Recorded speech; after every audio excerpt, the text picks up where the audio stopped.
আমি আসলে ওর আব্বা মারা গেছে, তো এখন আমার মার বাসায় আমার থাকতে হয়, কারণ ওখানে আমার দায়িত্ব আছে। আমি সম্পূর্ণ সব দায়িত্ব পালন করে আমার 2 মেয়ে নিয়ে আমি বের হয়েছি। আমার এই মেয়ে হলো কলেজ ভার্সিটি ছেলেদের সাথে গেছে, মেয়েদের সাথে গেছে, আর ওকে আমি আর ওই 5 মেয়েকে আমি আমার সাথে নিয়ে গেছি এবং নিজের হাতে বক্স করছি, দান বক্স করছি, এটার মধ্যে টাকা নিছি। তারপর আমার আরেকটা মেয়ে আসলে ছোট মেয়ে, নাম হলো ঝুমা। আসলে ও দেশের চলে গেছে বরিশাল, ওকে আনতে পারি নাই। ও যদি এখানে থাকতো সবচেয়ে মনে হয় খুশিটা আমার ও ছোট মেয়েটাই হতো। ও ক্লাস 5-এ পড়ে। ঝুমাকে আনতে পারিনি, ও আমাদের সাথে কাজ করছে। দেখুন, ও একটু হেলদি। তারপরে যে সারাদিন এই 4 তলা 5 তলা, এই যে ব্যাংকে গেছি, এখানে ওখানে সব জায়গায় গেছি। তবে আমি মনে করি বড় মনের থেকে ছোট মনের মানুষগুলো বেশি ভালো। আসলে আমরা যে দামি দামি গেঞ্জি বা ড্রেস পরি, এই মানুষগুলোর মধ্যে মানবতা নাই। ওই যে রিস্কওয়ালা মামারা যে মানে ছেঁড়া ফাড়া যেটি বলে, তাদের হৃদয়টা অনেক বলে। আমাদের বলতে হয় নাই, দোয়া করছে আমার মেয়েগো, মা তুমি করো তোমাদের মেয়েদের সাথে, আমরা তোমার দোয়া দিলাম, তোমার মেয়েরা পারবে। তারা নির্দ্বিধায় যে কত টাকা দিল সেটাও আমরা দেখিনি, তবে ভালো টাকাই দিচ্ছে, 50 টাকা 100 টাকাই দিচ্ছে। আর কিছু কিছু দোকানে বলে এই তো বারবার আসে, কত দেব। তখন আমার এই বড় মেয়েটা বলে, হাতে টাকা নিয়ে বৈশা রয়েছেন, কিছু দান করেন। আপনারা তো 10 লাখ 20 লাখ দান নাই, 200 100 500 নাহলে আরও 10-20 টাকা দান করেন। আমরা যখন আসছি ছোট ছোট বোন নিয়ে, এদেরকে উৎসাহ করেন। এরপর আপনার কিছু হলে আমরা দেশে এগিয়ে যাব। আপনি যদি আজকে আমাদের অপমান করেন, আমরা পিছু হয়ে বাসা বসে থাকবো। আর এখন যদি আপনি আমাদের উৎসাহ দেন, বড় নাই ছোট নাই, যে কোনো যুদ্ধে আমরা সবাই সমান আছি। আমাদের মারাও আমাদের সাথে আছে।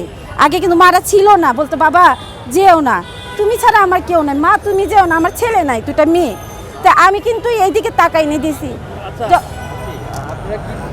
এলাকায় বক্সিং করে টাকা জমিয়ে তারপর এখানে নিয়ে আসছে বিভিন্ন এলাকায় বাসা। হ্যাঁ, আমার 2টা মেয়ে।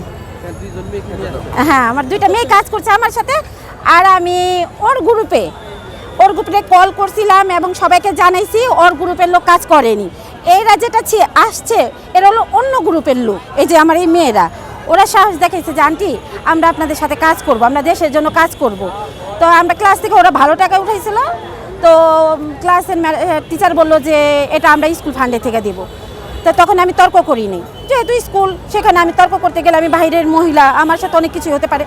তা ঠিক আছে, আমি সম্পূর্ণ টাকা স্যারের টেবিলে দিয়ে খালি বক্সটা নিয়ে, আমি যেহেতু বক্সটা বানিয়েছি আমার মেয়েরা, আমরা এই বক্সটা নিয়ে আমি চলে আসছি। চলে আসার পরে এই যে এই মেয়েটা আছে, তারপর ওই মেয়ে আছে, এরা সবাই আমি নিজের মেয়ে মনে কইরা এই সারাদিন আমি ঘুরছি, ঘুরে টাকা।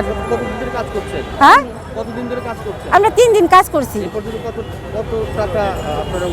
আমরা 11,000 টাকা উঠাইছি 3 দিনে। হ্যাঁ, কিন্তু আমাদের তো অর্ধেকটাই আমরা সকাল থেকে করতে পারি নাই। ওরা ক্লাস করছে, ক্লাসের পর কেন ওদেরও তো ক্লান্তি বলতে একটা কিছু আছে। ওরা ক্লাস করার পর এই 2টার পর থেকে আমরা 5টা পর্যন্ত কাজ করছি। দেখার আশা আছে। আমাদের আরেকটা ভাই আছে নোয়াখালী, হাবিবুর রহমান বাবু, ওরাও এখানে কাজ করতেছে। তো আমি মেয়েদের বলছি, মা তোমরা আমার হয়ে কিছু কাজ আমাকে করে দাও, আমি এই টাকাগুলো ওইখানে পাঠাবো।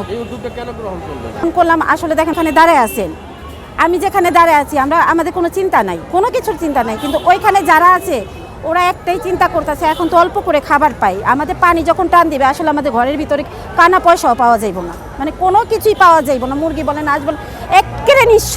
আমি চাই বাংলাদেশের মানুষটা বলতে চাই যে ভাই এখন তো খাবার দিয়ে সাহায্য করতেছেন, পরে আপনারা পাশে থাকবেন, যেন ঘর বাড়ি কেউ একটা গরু ছাগল এইভাবে আবার টাকা কালেক্ট করবেন, তাদের জন্য এই ধরনের একটা ফান্ড করবেন যে ঘর দিব, ছাগল দিব, মুরগি দিব, যারা কৃষিকাজ করে তাদের দানের ব্যবস্থা, এই সম্পূর্ণ মানে আপনারা আপনাদের মাধ্যমে আমরা করে দিব যেন